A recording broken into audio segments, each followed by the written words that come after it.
दिल्ली सरकार में समाज कल्याण मंत्री राजेंद्र पाल गौतम बौद्ध महासभा के आयोजन में शामिल होकर विवादों में घिर गए हैं। दिल्ली के करोल बाग में आयोजित कार्यक्रम में हिंदू देवी देवताओं को नहीं मानने की शपथ दिलाई गई। उस समय मंच पर राजेंद्र पाल गौतम भी मौजूद थे और वो भी शपथ ले रहे थे। इसको लेकर बीजेपी ने आम आदमी पार्टी को घेर लिया है और बीजेपी ने दिल्ली सरकार के मंत्री पर आरोप लगाया है कि उन्होंने लोगों को ब्रह्मा, विष्णु, महेश, राम और कृष्ण को ईश्वर न मानने और इनकी कभी पूजा नहीं करने की शपथ दिलाई है।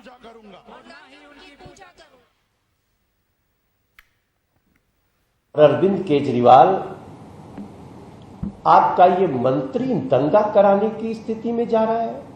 अब ये उनकी इतनी बड़ी वो गलती नहीं की है, साजिश है और इसके बाद हमें सिर्फ और सिर्फ उनके ऊपर कार्रवाई कर चाहिए। अगर अरविंद केजरीवाल करते हैं तो ठीक, नहीं करते हैं तो हम इस नफरत फैलाने वाले इशू को हम चाहे जिस स्तर तक ले जाना होगा लेके जाएंगे। कोई मामूली व्यक्ति नहीं राजेंद्र पाल गौतम। दिल्ली की सरकार में अरविंद केजरीवाल की लीडरशिप में वो मंत्री हैं। वो यहां हिंदू देवी देवताओं के प्रति जो असम्मान और अपमान जो उन्होंने किया है, ये बिल्कुल भी अक्षम्य है। अरविंद केजरीवाल अगर वास्तव में अपने आप को सेकुलर मानते हैं तो अरविंद केजरीवाल जी 24 घंटे के अंदर गौतम जी को बर्खास्त करिए आप।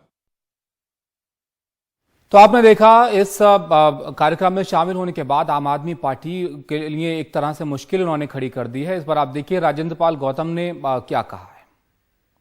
अरे भाई, हम अपना भारत के संविधान हमें आजादी देता है, हम किस धर्म की आस्था को माने किसको ना माने, इसमें किसी आपत्ति क्यों है? उन्हें मुकदमा दर्ज कराना कराएं, वो कर क्या सकते हैं, झूठे केस बना सकते हैं, जेल में डाल सकते हैं, उसके तो हम तैयार हैं। क्योंकि बीजेपी की जमीन खिसक रही है। आम आदमी पार्टी से बीजेपी डरती है क्योंकि आम आदमी पार्टी ने गरीब लोगों के लिए, आम आदमी के लिए काम किया है। वो शिक्षा की बात करने वाला पहला कोई अगर मुख्यमंत्री तो अरविंद केजरीवाल है। स्वास्थ्य की बात करने वाला, लोगों की बिजली पानी की बात करने वाला, लोगों के रोजगार की बात करने वाला अगर कोई नेता तो अरविंद केजरीवाल है। इससे बीजेपी डरी हुई है। हमारे सहयोगी शरद शर्मा हमारे साथ हैं, उनके पास चलते हैं। शरद, इस कार्यक्रम के बाद बीजेपी जाहिर निशाना यहां पर साध रही है। इस कार्यक्रम के बारे में भी आप बताइए और जो बात यहां पर राजेंद्र पाल गौतम कह रहे हैं, क्या आम आदमी पार्टी इनसे इत्तेफाक रखती है? देखिए, कार्यक्रम जो था ये दशहरे के मौके पर हुआ था और ये धम्म दीक्षा समारोह था जिसमें राजेंद्र पाल गौतम ने शिरकत की थी। और इसमें ये, क्योंकि मैंने पूरा इसको देखा है कि क्या चल रही थी, ये 22 प्रतिज्ञाएं जो थी इसमें दिलाई जा रही थी, जिसमें ये कहा जा रहा था कि मैं ब्रह्मा, विष्णु, महेश को नहीं मानता, मैं राम और कृष्ण के अवतार को नहीं मानता, मैं गौरी गणेश को नहीं मानता। और साथ में इसमें यह भी कहा गया था, जो प्रतिज्ञा ली जा रही हैं, कि मैं इस बात को भी नहीं मानता कि जो अगर कोई ये कहेगा कि भगवान बुद्ध जो हैं वो विष्णु के अवतार थे, इस बात को भी नहीं मानते। तो ये जो है असल में क्या है कि सफाई तो दे रहे हैं राजेंद्र पाल गौतम इसमें कि ये हर साल होता है। तो इसमें फैक्ट क्या है? फैक्ट ताबिश इसके अंदर ये है कि हुआ ये था कि 1956 में 14 अक्टूबर 1956 को बाबा साहब अंबेडकर ने जब हिंदू धर्म छोड़ा और बौद्ध धर्म अपनाया, ये कहते हुए कि उनके साथ अत्याचार हो रहा है, दलितों के साथ भेदभाव हिंदू धर्म में होता है, तो बौद्ध धर्म अपनाया गया था। तो उस समय पर 22 प्रतिज्ञाएं जो हैं वो बहुत प्रसिद्ध हैं, बाबा साहब अंबेडकर की 22 प्रतिज्ञाएं।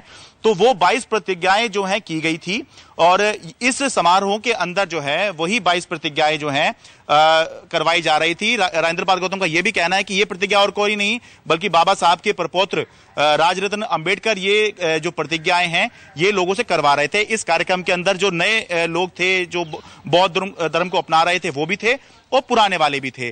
तो ये फैक्ट है कि ये प्रतिज्ञाएं हर साल होती हैं, लेकिन ये भी बात है कि क्योंकि राजनीति है और चुनाव है, गुजरात है, तो इसको लेकर जो है बीजेपी जो है आम आदमी पार्टी को घेरने में लगी हुई है।